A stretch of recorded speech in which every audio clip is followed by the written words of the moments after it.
Let me set the scene so you can fully grasp the strange events that unfolded. Our cat, Nova, has always had a peculiar routine. Every night, our parents would scoop him up and put him in the basement. He's a long-haired cat, and my parents despised all the fur he'd leave on their bed. Also, Nova has always been an outdoor cat, and if we didn't lock him in the basement, he'd wake everyone up at ungodly hours, demanding to be let outside. The basement is the largest room in our house, so I always thought he liked having the space to himself.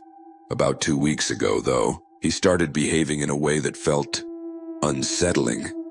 It began one night when I placed him gently on the landing, as usual, and shut the door. I went to the kitchen to fill my water glass, but instead of the usual silence, I heard Nova meowing persistently from behind the door. This wasn't like him. He usually trotted right down the steps.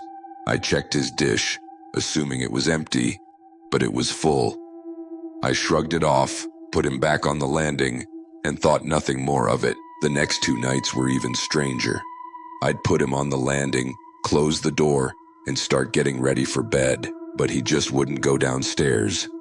He lingered at the top, meowing, which had never been a problem before. It crossed my mind that maybe he was just getting old, but I didn't want to dwell on that thought. One day, Nova refused to come inside at all. He curled up on the doormat, not budging when I tried to coax him in. Eventually, I carried him into my room instead of the basement, thinking he'd relax, and he did, for a while. But then, my dad started to complain about someone leaving the basement door open, causing all the cool air to escape. I thought it was my sister's usual absent-mindedness, but in hindsight, I realized I should have paid closer attention. One night, something deeply unsettling happened. I woke up in the middle of the night and noticed a silhouette in my doorway. Someone was just standing there, motionless. I thought it was my sister and called her name, but the figure didn't respond, just quietly slipped away. I was too groggy to pursue it, but the unease lingered. A few days later, we discovered the basement was infested with fleas.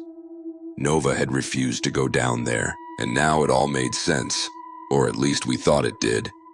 We cleaned the basement top to bottom, vacuuming and spraying every inch. Dad said to stay out of the basement for a few days, so the flea problem would clear up on its own. But even after all that, something didn't feel right. One night, I saw light flickering under my door. It was subtle at first, like someone was playing with the hallway switch. It went on for too long to be accidental, and every second of it made my skin crawl. I stayed frozen in bed, heart racing, until the flickering stopped. That night was the longest of my life. When I finally got the nerve to go back down to the basement, I saw that the flea problem wasn't gone. In fact, it seemed like it was just as bad. Something felt off. So the next day I went down there again to investigate. I wandered to the storage room, thinking maybe a rat had died somewhere. The second I opened the door, I was hit with a stench so foul it made my eyes water. There was an old, dark crawl space at the back of the room, leading to the plumbing. The deeper I ventured, the stronger the smell grew. That's when I heard it. Breathing. Steady, deliberate breathing, like someone was hiding just beyond the darkness. I ran upstairs, slamming the basement door behind me. The police searched the house but found no one. They only found empty chip bags and old food wrappers, likely left behind by whoever had been lurking down there. The officer said it was probably a homeless person seeking shelter, but I can't help but wonder how long they'd been there. Watching. Nova still won't go near the basement, and we keep that door locked at all times. I can't recall every detail of this story, since I was only about 7 at the time, but my parents have gradually filled in some of the gaps, and there are fragments of that night that remain etched in my memory. So, here it goes. Being an only child had its downsides, but one advantage was that my parents were deeply involved in every aspect of my life. They always made sure I was doing well, and I'm grateful for that. Each Halloween, my parents turned our basement into a spooky little haunted house. It wasn't extravagant, just some faded decorations, fake spider webs, strobe lights, and tons of enthusiasm. Most of the visitors were from our school or neighboring ones, but there were always a few unfamiliar faces. My parents welcomed them, hoping the extra foot traffic would mean more food collected. We lived in a sizable old brick house in a town called Edgewood. Most homes in the area were made of brick due to some historical preservation regulations, which also meant they were old. Our house had this slightly unsettling vibe. Creaky floors, dim corridors, the kind of place that got a little unnerving at night. Every year, my cousins, Alex, Greg, Ethan, and Tommy, would come over to help set up and play scare actors. That particular Halloween, they decided to wear identical blank white masks, those eerie, expressionless ones. The haunted house was a hit, as usual, but before the evening really got going, my parents said a man showed up. He wasn't with any children, which was odd, since the event was aimed at families.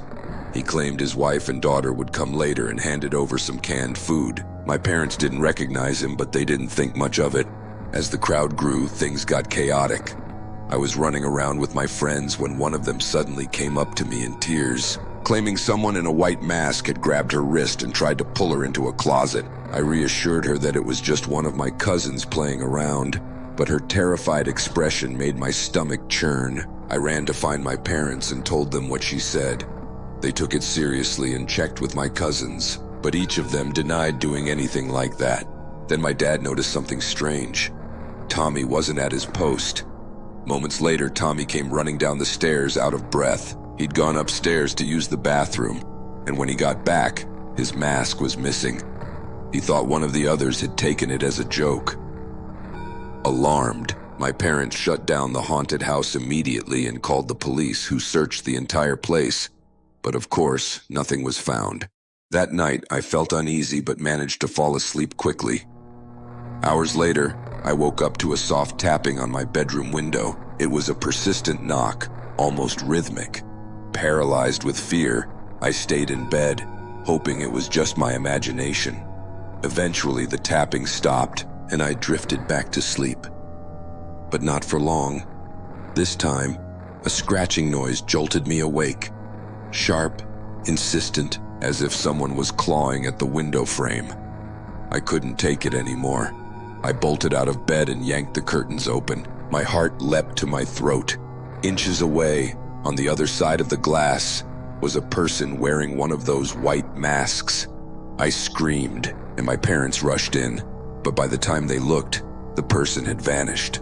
The police came again and searched the yard, but there were no signs of a break-in or any footprints in the dirt. Everything seemed clear. Over the next few months, the panic faded.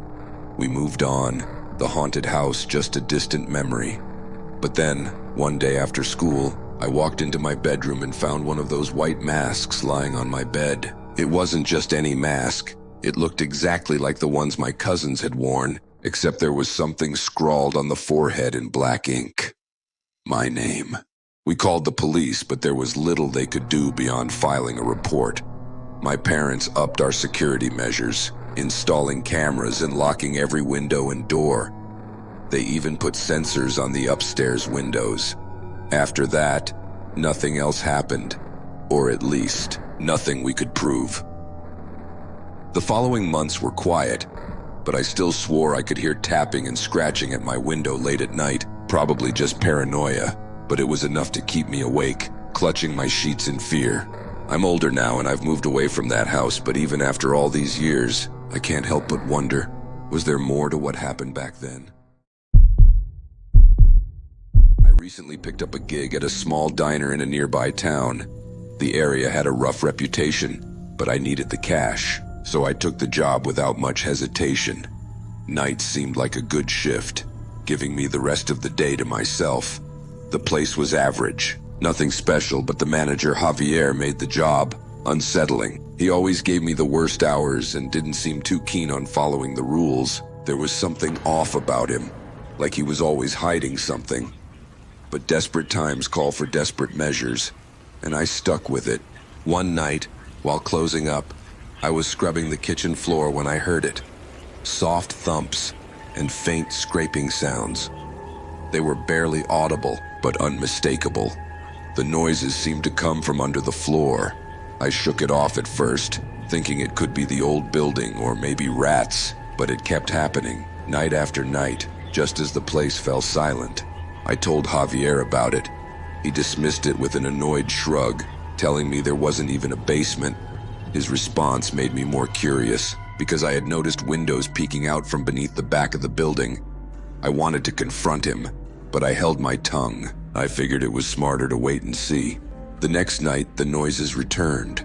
I brought it up again with Javier, and he shot me this strange look, almost as if daring me to question him further. He insisted the place had no basement and demanded I stay focused on my job. His tone was cold, almost threatening, and it made me uneasy. But needing the paycheck, I let it slide. After that, I couldn't ignore the strange feeling I had about the place. A few days later, I decided to check out the windows behind the diner after my shift. As I crouched down, trying to get a glimpse inside, I saw nothing but darkness. I turned on my phone flashlight, but the inside seemed swallowed by the blackness. Just as I was about to leave, a light flickered on for a second, then went out just as quickly. My heart stopped and I bolted back to my car without looking back. I couldn't bring myself to tell Javier about it. I had this gut feeling it was safer not to, but the urge to know what was down there gnawed at me. On my next closing shift, I gave in to my curiosity. I snuck around the back, crouched down, and peered into the same window. This time there was no darkness staring back at me. Instead, pressed against the glass, was a man's face, wild eyes and unkempt hair, staring directly at me. His eyes were a sickly yellow, and he grinned, revealing teeth stained with dirt. Then he slammed his head against the window, cracking the glass. I stumbled back, panic gripping me as I scrambled to my car and sped away, my hands trembling on the wheel. The next day, I couldn't keep quiet. I confronted Javier and spilled everything. He didn't even try to deny it. Instead, he sighed and confessed. The man in the basement was his brother, Mateo. Javier said Mateo was unstable and dangerous, so he'd been hiding him down there for years, out of the public eye. He asked me to keep quiet, almost pleading, and I didn't know what to do. I was too broke to quit, so I reluctantly stayed. But from that moment on, I couldn't look at Javier without a chill running down my spine.